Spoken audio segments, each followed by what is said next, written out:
നാട്ടിൻപുറങ്ങളിൽ പണ്ട് കാലത്ത്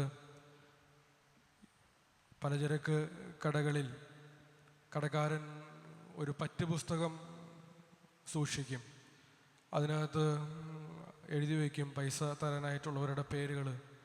വർക്കി 300 രൂപ, തോമാസ് 700 രൂപ, പത്രോസ് 2 ചാക്ക് അരി. അത് പൈസ കിട്ടുന്ന മുറയ്ക്ക് ആ പേരുകൾ വെട്ടിക്കളയും.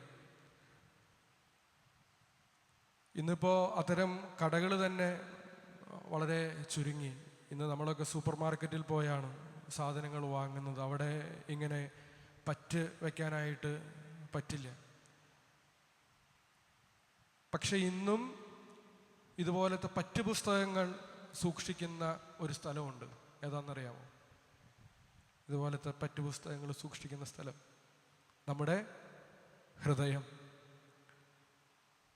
പണ്ടെന്നോ നമ്മളെ വേദനിപ്പിച്ച ആളുകളുടെ പേരുകൾ വളരെ കൃത്യമായി നമ്മുടെ ഹൃദയത്തിലെ ഈ പറ്റുപുസ്തകത്തിൽ നമ്മൾ എഴുതി വെച്ചിട്ടുണ്ട്. ഒരുപക്ഷെ സാമ്പത്തികമായി വർഷങ്ങൾക്ക് മുമ്പ് ബുദ്ധിമുട്ടനുഭവിച്ച ഒരു സമയത്ത് എൻ്റെ ഏറ്റവും അടുത്ത സുഹൃത്താണ് എന്ന് കരുതിയ ആൾ സഹായിക്കാതെ ഇരുന്നത്. വർഷങ്ങൾ കഴിഞ്ഞിപ്പോൾ സാമ്പത്തികമായിട്ടൊക്കെ നല്ല നിലയിലാണ്. എന്നാലും വർഷങ്ങൾക്ക് മുമ്പ് ആ ഒരു സമയത്ത് സഹായിക്കാതിരുന്നതിൻ്റെ ആ വേദന, അത് ആ വ്യക്തിയുടെ പേര്, അത് നമ്മുടെ ഹൃദയത്തിലെ പറ്റുപുസ്തകത്തിൽ നിന്ന് ഇപ്പോഴും മാച്ചു കളഞ്ഞിട്ടില്ല. അതവിടെ തന്നെയുണ്ട്. അല്ലെങ്കിൽ ചെയ്തൊരു നല്ല കാര്യത്തിന് വർഷങ്ങൾക്ക് മുമ്പാണ്, അതിന് തിരിച്ചൊരു നന്ദി പറയാതിരുന്നതിൻ്റെ പേരിൽ ആ വ്യക്തിയോടുള്ള വേദന, അത് ഇപ്പോഴും ക്ഷമിക്കാതെ നമ്മുടെ ഹൃദയത്തിലെ പറ്റുപുസ്തകത്തിൽ എഴുതി വച്ചിരിക്കുകയാണ്. അല്ലെങ്കിൽ അവൻ്റെ മകളുടെ കല്യാണത്തിന് അവിടെ പോയപ്പോൾ, വീട്ടിൽ പോയപ്പോൾ വേണ്ടത്ര പരിഗണന കിട്ടിയില്ല.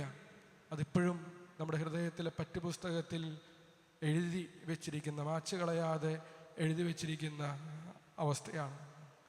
അല്ലെങ്കിൽ ചിലപ്പോൾ ഭാര്യയുടെ ഈ പറ്റുപുസ്തകം, ഹൃദയത്തിലെ പറ്റുപുസ്തകത്തിൽ ഭർത്താവിനെ പറ്റി 3-4 മാസങ്ങൾക്ക് മുമ്പായിരിക്കും ചിലപ്പോൾ വിഷമിച്ച് ഭർത്താവിൻ്റെ മുമ്പിൽ വന്നപ്പോൾ ഭർത്താവ് മുഖം നോക്കിക്കൊണ്ടിരുന്ന മൊബൈൽ ഫോണിൽ നിന്ന് എടുക്കാതെ എന്താണ് പറ്റിയതെന്ന് ചോദിക്കാതിരുന്നതിൻ്റെ വിഷമം ഇപ്പോഴും മനസ്സിൽ പേറിക്കൊണ്ട് നടക്കുന്ന ഭാര്യമാരുണ്ടാകും.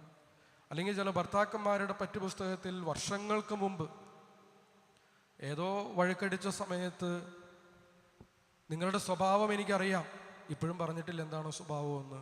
അങ്ങനെ ഭാര്യ പറഞ്ഞത് ഇപ്പോഴും മനസ്സിലെ ഈ പറ്റുപുസ്തകത്തിൽ എഴുതി വെച്ച് നടക്കുന്ന ഭർത്താക്കന്മാർ ഉണ്ടാകാം. ഈശോ ഇന്ന് നമ്മളോട് പറയുന്നത് ഈ ഹൃദയത്തിലെ ഈ പറ്റുപുസ്തകത്തിലെ ഈ പേരുകളൊക്കെ വെട്ടിക്കളയാനായിട്ടാണ്.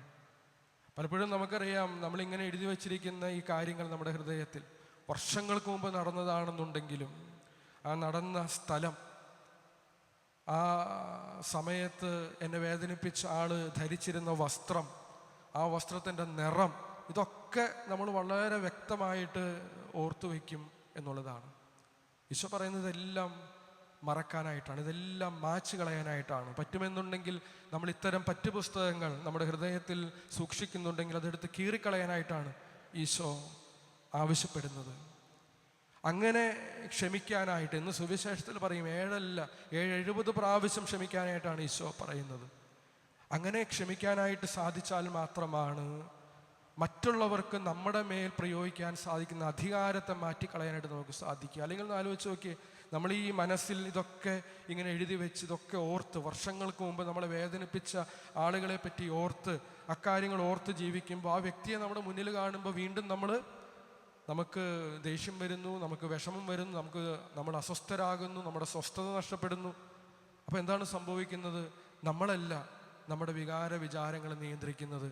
എൻ്റെ മുമ്പിൽ എന്നെ വേദനിപ്പിച്ച വ്യക്തി, 12 വർഷം മുമ്പ് വേദനിപ്പിച്ച ആള് ഇന്നും എൻ്റെ ജീവിതത്തെ നിയന്ത്രിക്കുന്ന, എൻ്റെ വിചാരങ്ങളെ നിയന്ത്രിക്കുന്ന ഒരവസ്ഥ ഉണ്ടാകുന്നു. അതിൽ നിന്ന് മോചനം ലഭിക്കണമെന്നുണ്ടെങ്കിൽ അതെല്ലാം നമ്മുടെ ഹൃദയത്തിലെ ഈ പറ്റുപുസ്തകത്തിൽ നിന്ന് മാച്ച് കളയണം എന്നാണ് ഈശോ നമ്മളെ ഇന്ന് ഓർമ്മിപ്പിക്കുന്നത്. അങ്ങനെ സാധിക്കുമ്പോഴാണ്, ഹൃദയപൂർവ്വം ക്ഷമിക്കാനായിട്ട്, സഹോദരനോട് ക്ഷമിക്കാനായിട്ട് സാധിക്കുമ്പോഴാണ് വലിയ സ്വാതന്ത്ര്യത്തോടെ സമാധാനത്തോടെ നമുക്ക് ജീവിക്കാനായിട്ട് സാധിക്കുക. ക്ഷമിക്കുക എന്ന് പറയുന്നത് തെറ്റിനെ ശരിയായിട്ട് കാണണം എന്ന് അർത്ഥമാക്കുന്നില്ല. അക്രമത്തെ നമ്മൾ സഹിച്ചുകൊണ്ടിരിക്കണം എന്ന് അർത്ഥമാക്കുന്നില്ല. നീതി വേണ്ട എന്ന് പറയുന്നതല്ല ക്ഷമിക്കുക എന്നുള്ളത്. അതൊക്കെ ദൈവം നോക്കിക്കോളും.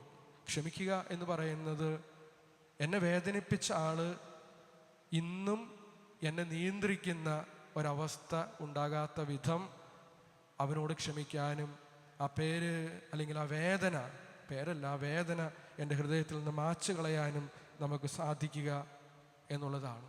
നമ്മൾ ഒരിക്കലും ഒരു വ്യക്തിയെ അവൻ ചെയ്ത അല്ലെങ്കിൽ അവൾ ചെയ്ത ഒരൊറ്റ വേദനിപ്പിക്കലിൻ്റെ പേരിൽ നമ്മൾ നിർവചിക്കരുത്. അതാണ് ആ വ്യക്തി എന്ന് പറയരുത്.